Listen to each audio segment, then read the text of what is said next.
We are going to make soup while I talk about my newest 6-star read, The Sword of Kaigen.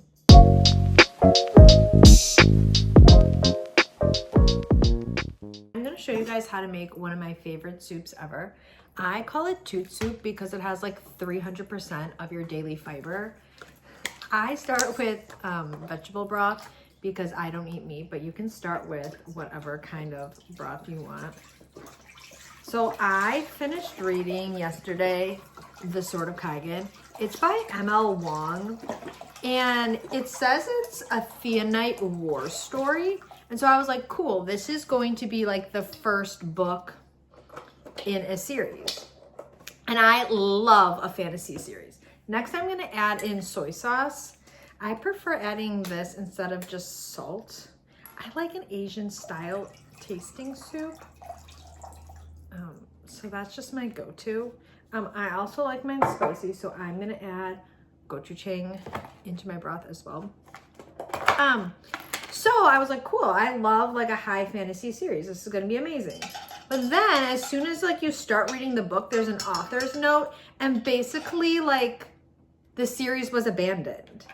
And I'm so mad because like you saw it in my intro. This was a 6-star read for me. Like it was so amazing. I need like 5 more books. And the book itself like kind of leads up to having a sequel. It's not like a cliffhanger, but like it definitely leads you to thinking like there's going to be another plot happening. Okay, this is another one of my hacks. I freeze onions like when I chop them up if I'm not using a whole onion. And so I'm adding onion to my broth. I got these at Trader Joe's, but I think that this is the best invention ever. It's crushed garlic and crushed ginger that's also frozen into little blocks. So I'm gonna add 3 of each. I love ginger. Maybe if you don't love it, maybe not add as much, but like I said, I tend to like a more Asian style soup, so I am going to be adding all that in. So I wish that there was more books in this series, but I'm hoping that maybe this book will gain more traction and she'll go back to writing the series if it's popular. Okay, I'm gonna put this on the stove now on medium heat. I have lox on my burner because my kids are still little.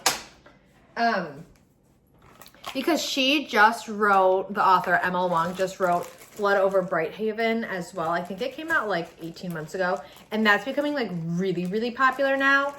So I'm hoping if she gets like a lot of notoriety, maybe she'll get more funding, or more publishers will be interested in The Sword of Kaigen as well. I'm setting this stuff over here, and then I'll talk a little bit more about the book.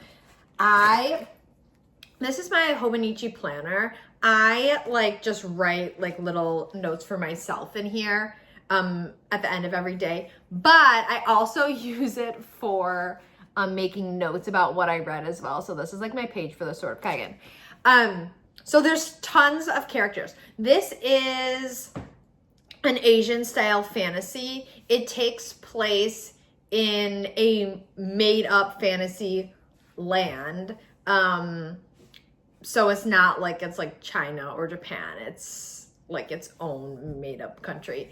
And it kind of reminds me of like Avatar: The Last Airbender, because the powers that the people have in this book are based on the elements. So there's like fire, water, wind. Those are like the main 3. And then there's like sub powers as well, like illusions and things like that. So the main characters in this book are water manipulators. And the thing I love about this book, which makes it so good, is it starts in the point of view of the sun, which his name is Mamoru, I believe is how you pronounce it, Mamoru. And I believe he's like 14 at the beginning of the book. So it starts with his point of view. He's going to school. He goes to like a special school for like warriors and water manipulators. Like, it's so cool. So you start in his point of view, and then you go to his mom's point of view, which her name is Masaki, and she's also a water manipulator. And they live in this village that is very like old-timey, because at the very beginning of the book, like another kid in Mamoru's POV comes to his school, and he like has like a cell phone. They call it like an infocom device, but it's a cell phone. And they're like, oh, what is that? What is that? And he's like, a cell phone. And he is like talking about like things that happen in like different cities, countries, like places he's been. And like these people have no knowledge of any of that. They're like, oh, I think like some person high in the government has like an infocom device, like a cell phone, but like none of them has cell phones. They live in like almost like traditional Asian family communes, and there's like a hierarchy of families in their village. I believe the village's name is Takayabi. Let me see. Takayabi. So that's like the area that they live, and their family name is Matsuda. And so like the Matsuda clan has been around for like hundreds and hundreds of years. And then there's like other clans in Takayabi who are also very powerful. And there's a lot of like old culture in Takayabi as well. Like when it comes to marriage and men and women's roles, like men are the only warriors in their country, where like in all the other countries and cities, like women can be warriors too. It's more like gender equal. That is not the case here. Like the woman comes from her family's home, takes her husband's last name, like never visits her family, doesn't really hear from her family. She's now like owned by her husband. Like that's the case here. And as someone like who's married and a mom, I thought that this book meant even more to me than probably if you were another audience, because like when you're reading Masaki's point of view, who is the mom, like you will learn all about her life before she was married. And she had like this rich, beautiful, exciting life. Like she did not grow up in Takayabi. She did not grow up in like this old time village. She grew up like, you know, where she went to school. She was a warrior. She was educated. And she had this like wonderful, rich life. And then she moved here and got married, and like she belonged to her husband and like was just like there to like make sons for him, basically. And so it was like, I felt more interesting to read as like a mom and a wife, because I was like, wow, I couldn't imagine like after I got married and have kids, like if everything I had worked for, like all the schooling I did, if it was just like gone, you know, when I was married. Okay, so a lot of this frozen stuff has become not frozen, is starting to cook. So then the other things I put in here, I always add in frozen spinach, and I add in here, I'll get it for you. It's a frozen roasted corn. I get it from Trader Joe's. This is what the bag looks like. This is the open one, but it is so good. So I add the frozen spinach and the frozen corn in as well. I normally add the spinach like a couple minutes, maybe like 5 minutes after everything else, because that does take a while to cook down.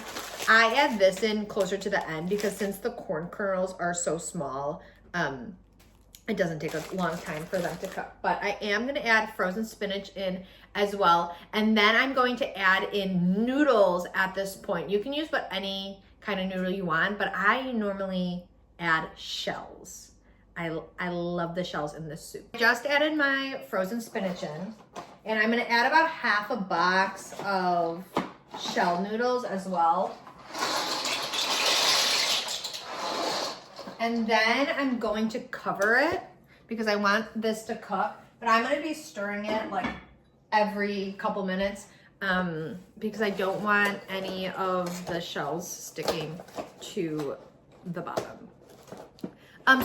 So the book talks about like Masaki's previous life, and then it goes back to like current time. So there's all these like flashbacks in her life, and it kind of talks about like everything that happened to get to where she is today. And where they live in Takayabi, they call like their area the Sword of Kaigen, which is obviously like the title of the book. But they call it the Sword of Kaigen because, like I told you about like these clans and how all the men are warriors, and like hundreds of years ago there was this giant war amongst the nation, and Kaigen, the Sword of Kaigen, was like the point of Takayabi where all of these like big clan warrior families lived, and they would guard the rest of Takayabi like from their point, and all of the enemy troops would never get past that point, the sword tip of Kaigen, because like the warriors were so strong. So the story starts in a time of peace. So all of like the warrior clan families who are like currently alive have never seen wartime. It's been, you know, hundreds of years since they've had war in this area. But like this is like happens in the second chapter, so it's not really a spoiler. But this city boy who comes in with Mamoru and is like the new kid in the school and has like a cell phone and has been to like all these different cities and countries, he basically tells Mamoru like, your government is lying to you. Like, they obviously live in like this very like old time area, and they have like TV access, but the TV access they have is like regulated for the government, and like the shows and the news that they watch is like mandated by the government. And like I said, they don't really have cell phones. They have like 90% of the people who have lived there have never left like their area, so they have no knowledge of what's outside. So all the information they're getting in is like from their government, and the government's saying like, our army, our military is the strongest ever.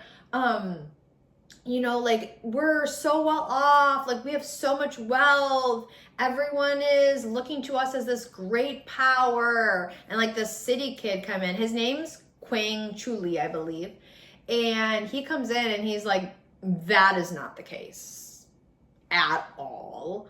Like you guys obviously have no technology here, like war is raging in other places, like there's all these like huge growing bustling cities, and like you guys are like so far behind, like it's crazy, like your area doesn't have a lot of money, like the military is not great at all. And this is like blowing Mamoru's mind because he's 14 and all he's ever known is like what his parents and the government tell him, and he like lashes out at this point, and he's like, you're a liar, why would you say that, that's like blasphemy against the empire, like what the heck. But then like as Mamoru is like kind of like going about his daily life, he's starting to like pick up on some of these things, and he's like, wait, is Kwang Chuli right? Like some things that like the government told him suddenly aren't making sense, and there's like evidence and like things are starting to click for him, and he's like, wait, is my empire, is my government lying to me? And so like this peaceful time that they've had for hundreds of years, Mamoru's like, wait, if my government is lying about this, what else are they lying about? It's just, the book is so well done. I sobbed at multiple points of time. It was just so fantastic. The soup's been cooking for about 10 minutes now. And I'm going to show you why I call this toot soup and why it has so much fiber in it. I'm going to add about half a can of this. These are Great Northern beans. So half a can of Great Northern beans. I'm going to add half a can of pinto beans. And then I'm also going to add half a can of garbanzo beans or chickpeas. So I'm going to add all 3 of these in here. And I'm going to wait to add these in until like the noodles are like maybe like 4 minutes from being done, because these are already cooked, so I just need to warm them through. And then at that point, I'm gonna add this roasted corn in as well. And I'll show you the final result because it's amazing and delicious. But I really hope that there's more books in this series, because in like the last like 3 chapters maybe, I don't want to give any hints away, but someone that Masaki is close to has like this whole plot point that leads into a whole other possible book. Like the book is set up. Like I said, it doesn't end on a cliffhanger, so you're not like leaving the book like, oh, what? Like what's gonna happen next? Like it can be read as a standalone, but it sets up a whole plot point for another book to happen. And the character that this plot point is with, I personally love. And the storyline sounds so fantastic. I want a second book so unbelievably bad. And like, so the first chapter in this book, like that starts in present day to where the book ends, I think it's about 1.5 years. So not too much time passes in the book. And Masaki, she has 4 sons. And the one Senma Maru, he's 14 at the beginning of the book, but then there's 3 other sons. Hayori is 5. Nagasa, I believe, is the second one's, or the third boy's name. Let me see. Yeah, Nagasa. He's the 3rd born. They don't tell you his exact age, but he's like very toddler. Like he can talk a little bit, like 2, 3 maybe. And then there's a newborn baby, like a month old. And obviously like they're all trained to be warriors too. So I need like more books that follow those kids and like see who they grow up to be. And then I need this other storyline to be followed as well. It's just so unbelievably good. But so this was my first ML Wong book. And I loved her writing style. She's a fantastic author. And I finished this last night. And then I immediately downloaded Blood Over Brighthaven, which is another book that she wrote. And I'm already halfway through that one. Like I devoured her books in the same day because they were that amazing. So this is like a high fantasy book set in like an Asian fantasy world with elemental magic. Blood Over Brighthaven is dark academia. And it starts in one character's point of view, but then so far I'm like a little over halfway through. The rest of it has been in another character's point of view. But it's basically about a girl, like it's kind of like an urban dark academia fantasy, who is training to be a high mage, which is basically like a wizard, like the highest level of wizard. A woman who's training to be a high level wizard, like in this urban setting. And she goes to like a magic university and is like a researcher. And it's so good. My jaw is on the floor. Like there's so many twists and turns. I feel like I'm really good at predicting where books are going. And in this book, I just got to like a huge twist and I was like, I was not expecting it. It's so good. New favorite author. This is what it's looking like once everything's in. This right here is why I love using the shell noodles, because like these little corns and beans get tucked inside and it's like the perfect bite. Enjoy.